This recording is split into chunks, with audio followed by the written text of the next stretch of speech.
Okay. Hello, and welcome to my Impact Wrestling review. A lot of things going on this show tonight. This is the go home show, I should say, before No Surrender this Saturday on Impact Plus.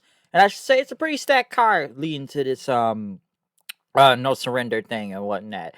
I don't really review a lot of the Impact Plus shows. Some of them I do feel has been kind of pointless.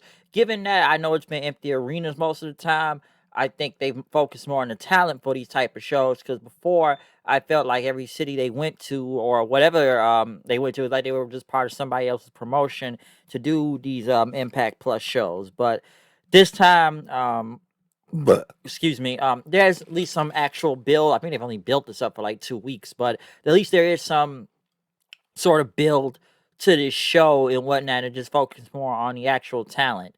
But we did kick it off with a I think it was like an 8-man tag, or was it 10-man tag? 8-man tag it was, because all these men are gonna be part of this whole triple threat revolver match or something. Basically, it's like a 3-way gauntlet, and I think it's kind of interesting. It's like whoever loses, they get replaced by the next person. That's why they call it a revolver. And I think all 8 of these guys are in here, which is Josh Alexander, Suicide, Trey Miguel, Willie Mack. They went against Blake Christian, Ace Austin, Davari, and Chris Bay. Basically, I would say a spot fest match to kick off this show. Excuse me. But yeah, basically a spot fest match to kick off the show. Trey Miguel getting the win. Getting the win, tapping out Blake Christian with his like a new finisher he had out there, kind of like a sharpshooter or reverse sharpshooter. It looked like I basically won by submission, so it must be a new finisher for him. It was okay though, I will say. Like I said, it's a spot fest, but it was enjoyable just to eat up time and whatnot. But right after then, Sammy Callahan showed up, basically talking about Trey Miguel, basically saying you're just gonna flake out in the company once things start going bad for you, and that he's you want to think you can come back and save everyone now. Why don't you just leave? Because you're not going to save everybody. And Trey Miguel basically just was started. I guess he's kind of just yelling then, just kind of pissed off then. After that, I think it's a match this Saturday with them in No Surrender. I'm not really sure, but it looks like they're building up into something. No, I don't think it is a one-on-one. I think Trey Miguel's part of that revolver match anyway. So yeah, I think it's gonna be a one-on-one from that. But like I said, it's spot fest, but I thought it was okay. Next, though, they did have a lot of happy birthday wishes, mostly from the Impact roster for Tommy Dreamer, since his birthday is coming up this Saturday. And again, hey, I got a birthday coming up this Saturday too. But yeah, they're all wishing Dreamer happy birthday and whatnot. But next we did have Kimberly versus ODB. We haven't seen ODB in the ring for a while. ODB kind of comes in and out several times for the company though. Basically, a lot of shenanigans during this one-on-one match. Of course, Deonna Purrazzo and Susan get involved, as of Jazz and Jazz and what was it? Yeah, Jazz and Jordan Grace got involved also. I thought it was kind of funny that Kimberly tried, push push on boobs together, couldn't match the ODBs, and just kind of like do the whole bam thing, but it did not work for her. But it ended up with Kimberly getting a roll-up win, which I feel like Kimberly really never loses on the show. She's kind of like the enhancement talent or a gatekeeper when you think about it. But she did get a win over ODB. But given ODB has just returned, she's somewhat kind of Teflon in a way, which then basically Susan wanted a 6-woman match then look like. She didn't like what was going on. She liked what Scott Moore and how management was doing stuff around here. So she went to him and basically made a 6-woman tag this Saturday for the pay-per-view. Well, not well, it is Saturday pay-per-view. What am I talking about though? Impact Plus show. I'm trying to get the names right with these things, okay? But yeah, basically a 6-woman tag going on. We haven't really seen the title being focused out throughout this feud of wherever this is going. I don't know who Deonna's next challenger will be for the title, but given this is a Impact Plus show, I guess we're just gonna do a 6-person tag this Saturday. Next, Jake Diener came out, which he talked about, was good when he was teaming with Cody, but now, he has a chance to be given his back with his family again and whatnot.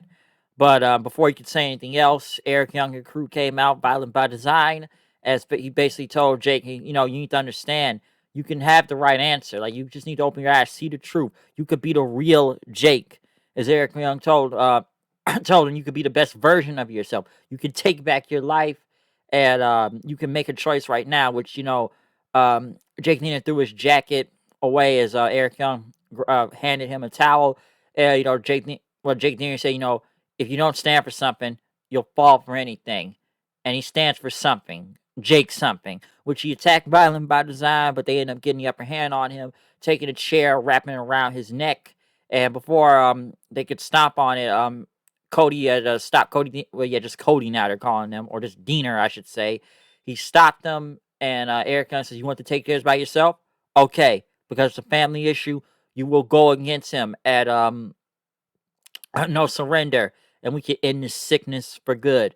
So basically, now it will no longer be Jake Diener. It'll be Jake something. Not the best name I would go with, but I guess they don't have another last name for him, so they're gonna go with Jake something. All right, Jake something for Jake Diener. So it's better than cousin Jake, though. Yeah, it's better than calling him that. So they're trying to make him into something. No pun intended. But Jake Jake has potential, so we'll see where this goes. He's not gonna do the whole goofy comedy thing and look like with the whole redneck stuff. So I like where this is going with the whole Eric Young and crew trying to get him to join and whatnot. It's probably one of the most interesting things on the show. Rohit Raju was talking to Mahab Bashir at the back. Basically talked about TJP. You want to go get your Monster Matic. I got my own, and that this Saturday he's going to be a two-time X Division champion. We got another paid advertisement from Tony Khan and Tony Schiavone, Jacksonville Dixie himself, basically talking about how, hey guys, we're here again, and I guess talk about the Forbidden Door, because New Japan. I'm assuming this whole Forbidden Door thing is open. I still think it's like a trade-off thing. I don't even know if it's a full partnership yet. And listen, I've watched New Japan in the past few days. Yeah, they've mentioned it because Kenta's gonna be on this show on Wednesday to wrestle, so they had to mention it because they still got a U.S. title. But Tony Schiavone basically saying, I am the Forbidden Door and whatnot, because I got New Japan to work together. We had Kenta and everything. That's what the people are talking about. And Tony Khan talked about, this new business relationship, and that nobody really doesn't know what the Forbidden Door is, but he is the Forbidden Door, as I just said before. And that now you can have Impact and NJPW wrestlers on here. And, basically going over the show for this Wednesday. And, I'm going to be back real soon on Impact. You'll never basically see it coming and whatnot. So you want to thank everybody. I guess Kenny Omega and Don Callis for opening this Forbidden Door. So I don't know if it's really open or not, but Jacksonville Dixie believes that the Forbidden Door is open. So we'll see what happens. I still think this is a trade-off, given that they still got to build for the U.S. title. But we'll save more of that when I talk about AEW later on, or by tomorrow night, or tonight, whenever you're watching this video. So we'll come back to that later. But yes, we got another Tony Khan and Tony Schiavone paid advertisement. Once again, I say I don't know why Impact doesn't do their own advertisements on their show. Kiera Hogan, which I've been watching what's been going on with her lately in the whole Sasha thing. I'm not going to get into that right now, but Kiera really did go in on her and her stands, which I don't blame her for burying the Sasha stands, because there's a lot of them out there. It's like my friend said, they're as bad as the Bliss stands, so you got to watch out for them, but go look it up and you'll see what I'm talking about. But she went against Nevaeh. Good match, basically into a DQ then because of Tasha getting involved. Basically, Scott D'Amore told him that, you guys are going to be a match this Saturday because Kiera Hogan and Tasha didn't like the referee and whatnot, and that they've been screwed. And she says, and he basically, Scott D'Amore says, you know what? You guys we're not going to have that referee because it's going to be a tornado tag match. No DQ, okay? So, it's logical because you guys lost your singles matches, so both Havoc and Nevaeh won. So they get a title shot this Saturday as Kiera and Tasha got pissed off and left in. Basically, after that, we got IS Triple XL and Tennille Dashwood in the ring talking about facing Decay and No Surrender.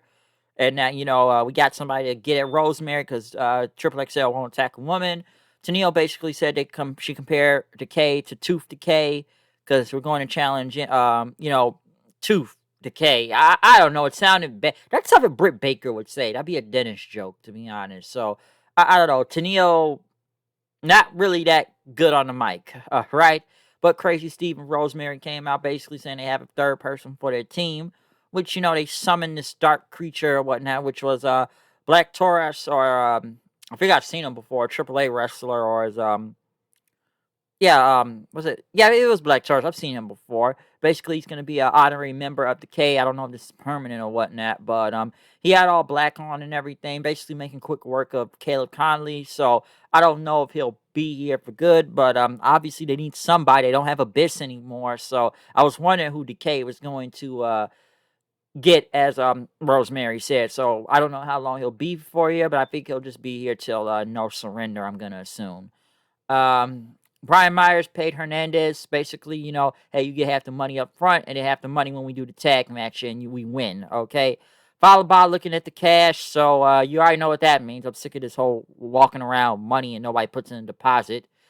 Gallows and Anderson, other than hype up their match tonight against James Storm and Chris Sabin for the tag titles, which was actually a very good match, but it ended up in a DQ because why Matt Hardy and Private Party came out. Basically, Matt Hardy talked about, we're going to put bounties on those belts, but, we don't want to use the word bounty and whatnot.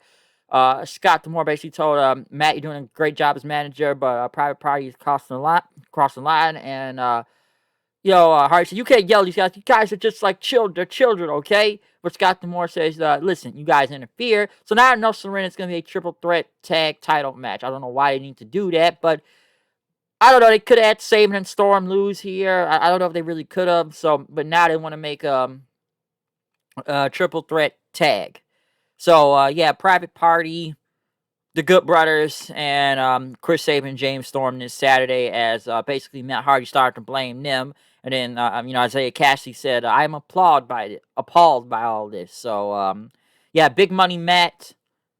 We'll see where this goes, but I don't know if I want to see a triple threat tag. I was kind of okay with the one, just the one-on-one aspect of it, but we'll see what happens. But in the last part, the contract signing, other than going over the card for No Surrender, X Division title on the line, the Revolver match. I talked about the 6 women earlier tag match, Decay versus Triple XL, Dashwood, Diener and Jake something. Brian Myers and Hernandez going against It's Matt Cardona versus Eddie Edwards, and of course in the main event, Rich Swan versus Tommy Dreamer. Not a bad card, like I said. I think I am going to check out No Surrender this Saturday, but for this contracts, I heard something. For this contract signing, no, we did get Scott D'Amore in the ring, which I'm seeing too much of him on my TV.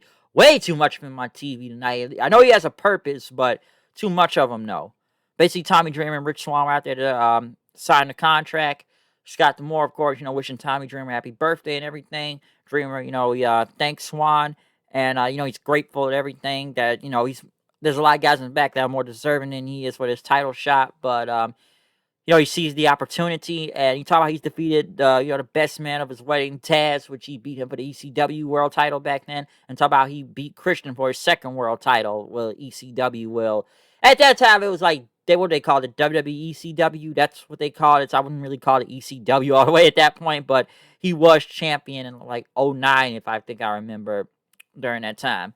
And you talk about how he beat both of those men. Some would compare Dreamer to me and like Terry Funk, in his basically almost in his 50s at this point, going for a world title. Best wishes to Terry Funk also. I've been hearing a lot of him not feeling well, so hopefully he gets better. At best wishes to him. But basically Tommy Dreamer though, he basically went on to basically say, he's going to go. He talked about Swan. He's one of the best pound for pound wrestlers. That he's flawless in offense, but he has holes in his defense. And he's not going to hold back, especially with that whole injured leg. And before he could go on, Moose came out saying that I still want my title match. I should be going first. You want to wrestle a 50-year-old man and whatnot? Listen, man, I've already done it to Ken Shamrock, okay? So no one needs to interfere. I want my shot. And Moose said, I'm the real world champion. But Swan said, listen, your belt is in the past. I'm the real world champion. It's got impact on it. But Dreamer cut him off, basically pulling out his phone, having a text from Moose, talking about their match they had at Slammiversary. But he said he looks like Mr. T just joined the Men in Black.